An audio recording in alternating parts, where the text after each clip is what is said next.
қызымын, әлдилеп мақтап жұлдызың жаққан, анамның жарық ізімін. Маңдайдан сүйіп, бетімнен өпкен, әжемнің жұмсақ жүрегі менмін.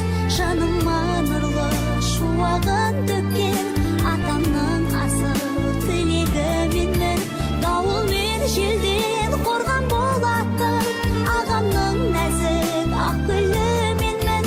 Көңілге сая орман болатын, жеңгемнің шаттығымын. Ұстаздарымның үмітін ақтап, болашағыма сенемін. Достарға сыйлы құрметті сақтап, таза жолым